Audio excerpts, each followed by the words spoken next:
Hey, my name is Prestige Blended Whiskey, and today we're fixing Eddie.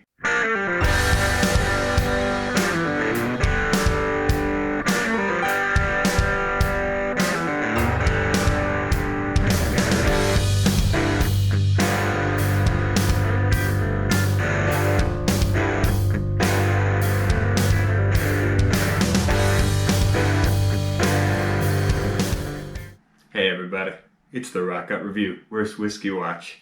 You know what this is? This is the one where we fix the worst whiskeys we've had with blending.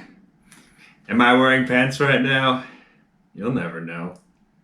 No, I am. For purposes of decency and YouTube contractual obligations, I am wearing pants. Maybe I should put on a shirt. We'll find out what happens throughout the video. Alright, so we have to fix, by popular demand, Prestige Blended Whiskey. Now this is the Walgreens brand. They also have another one, I think it's a Canadian blended whiskey, but because this is an American blended whiskey, it's actually only 20% straight whiskey, probably bourbon, it doesn't say. But straight whiskey, aged 2 years, and then 80% grain neutral spirits, 40% alcohol. First, let's identify what's wrong with Prestige Blended Whiskey. Okay, see the problem we're trying to fix with Prestige Blended Whiskey is that it has that really diesel-y, really funky, oily, messed up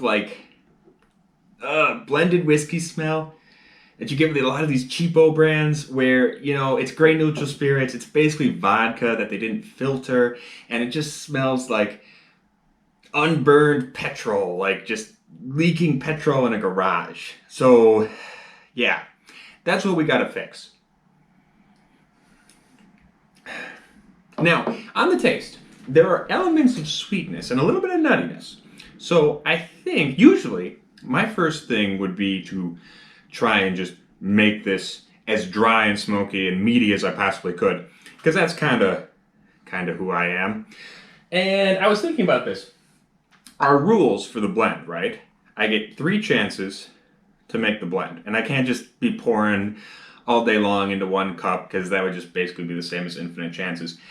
My thinking was I could probably just add a bunch of Kilkeegan and be done with it. This would probably, like, half this, half Kilkeegan, probably be pretty good. The other rule is I can only have paid $25 to $40 for 1 bottle that I'm using out of the bottles I choose. Technically, I only paid $10.50 for this. It was on clearance. But that kind of breaks the spirit of the rules, if not the actual letter. So, instead of doing that, I'm thinking what I'm going to do is we're going to try to make a good, decent, sweet bourbon using these 3. So we got Buffalo Trace, Bernheim 7 wheat whiskey. This is our real cheapo brand. Oh, sounds like thunder. This is our real cheapo brand, Kentucky Choice. This is straight bourbon whiskey from Nation Hill Company. No idea what that is. So yeah, and then it's all of our blends have to be half this. So Bernheim coming in just under 30. This coming in just under 25. This is like $9, so we're good there. And then I don't know what the hell this costs. Nothing probably. So yeah, I'm gonna get working on these blends. Let's check back in with the first one. Okay. So I've made my first blend. I'm going to tell you what's in it. Now, obviously, it's got to be 50% this. Those are the rules, right? 50% that, quarter this, about 15%, quarter Buffalo Trace, 15% Bernheim, and then just a splash of Kentucky Choice. I'm wondering if I need the Kentucky Choice. That was kind of just in there just in case I needed to even it out. I'm wondering if I really do. Because this is working pretty well already, I gotta say. Like, the Buffalo Trace gave it a lot of caramel already. Interesting enough, it's got a kind of eucalyptus-y thing going on. which is kind of fun. And a little bit of peppermint. Like it mixed with the Prestige and give it a little bit of peppermint. Not something I usually get with either of those on their own. The wheat whiskey, it's nice. It gave it a little bit of graininess. I might dial that up a little bit for the second blend. See how that goes. Give it a little bit more of that bread taste.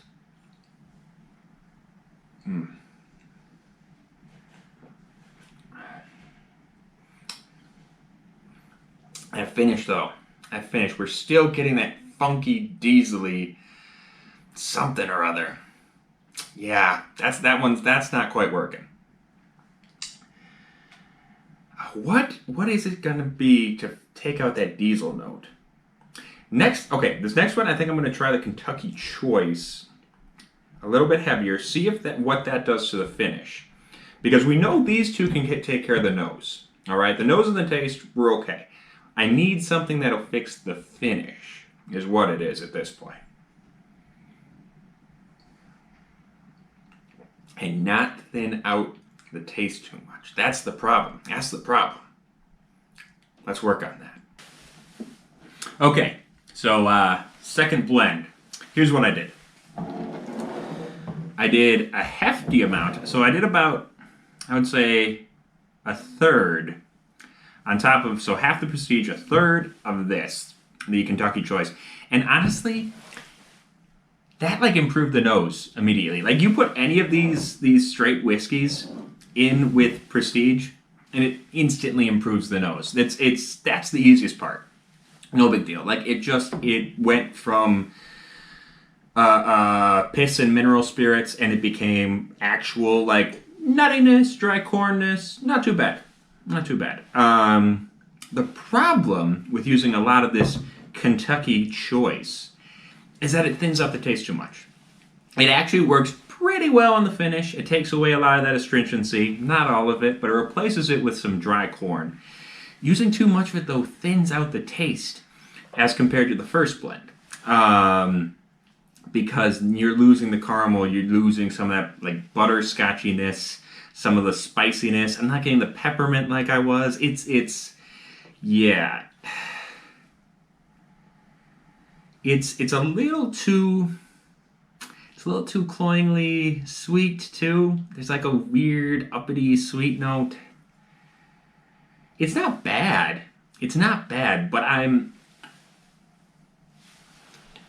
the problem is I'm not finding a nice balance between the Buffalo Trace and the Bernheim evening out that taste, and this Kentucky Choice evening out that finish. These two together, great on the taste. All three of them, whichever three you add, seem to make the nose infinitely better. It's figuring out that finish. That's the stickler. Stickums. Stick-a-gum. I don't know. I've only got one more try to get this right. Here's what I'm going to do. Half Prestige. Like, majority of the rest is going to be Buffalo Trace. Maybe like 25%. And then like 12.5 for each of these. I think that's my final choice for the last blend. We're going to see how that stacks up, and then we're going to see how it does against my original idea, which was just to pour a bunch of Kilkeegan in this. So, yeah. All right. This is it. The final blend. Okay, so I've let this sit for a minute. I went away for a little while and let it marry a little bit.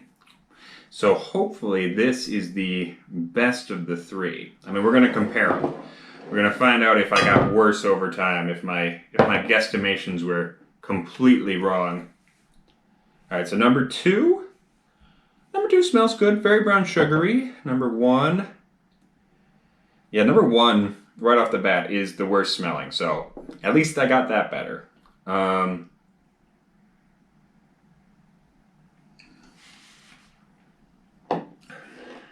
Tastes fine though. taste fine.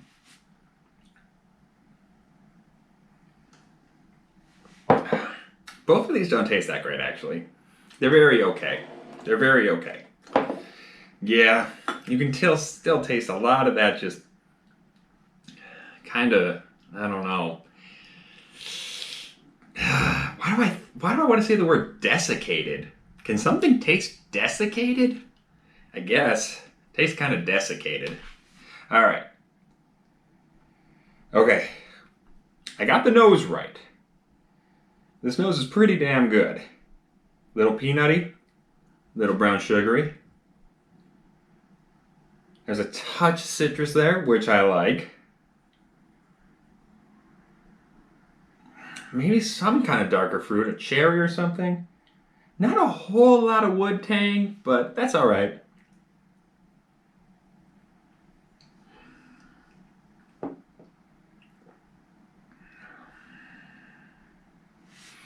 Okay. The taste is not bad.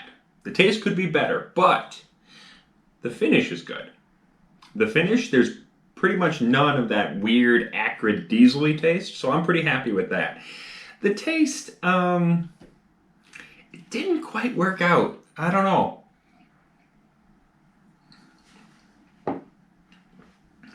It's not bad, but it's a little sharp. It's a little chemically. Yeah.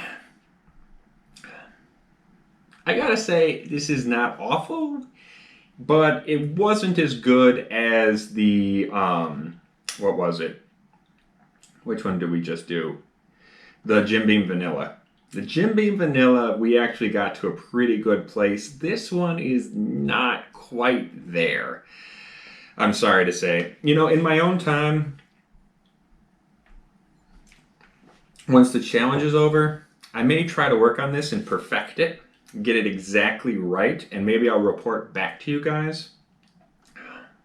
It's not bad, but it's too much dry corn. It's a little acrid. It didn't get enough caramel sweetness. It didn't get enough of the deeper, spicier notes. It's a little one note on the taste. Nose isn't bad, though. Nose isn't bad. So, yeah. But let's compare it to my original idea, which is just Kilkeegan dumped in a bunch of prestige. This is actually still, this is like 60% prestige and 40% Kilkeegan. So, let's see how this compares. Oh yeah, the Kilkeegan pretty much took that over.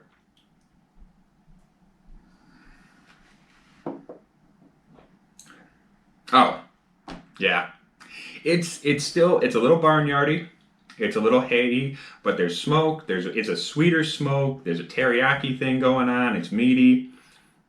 Yeah, this would be the thing I would drink. Absolutely, no doubt about it. So unfortunately, this does break the spirit of the rules, even though I paid under 20 for it. But it's way better than the thing I came up with. Okay, postscript to the video real quick. Erica had both the blends. She actually liked the one made out of the bourbons and Bernheim. What is it? It was, yeah, the bourbons and the Bernheim better. She thought the Kilkeegan was too barnyardy. I don't know, I like the barnyardy. Reminds me of my days on the dairy farm. But, take that for what you will. I probably should have just, I don't know. I probably should have left this out. I think this kind of killed the taste, the Kentucky Choice. That said, the other two, I didn't think they were working on the finish as well, so I needed something to thin that out. Plus, I wanted to use this because it's cheap, and I like a challenge. But, yeah. Oh well, what are you gonna do? But until next time, make sure you like, you comment, you subscribe. Where are my glasses? There they are. And you make sure to stay rotten. Come here. Come here. Get in my mouth. Get in my mouth hole.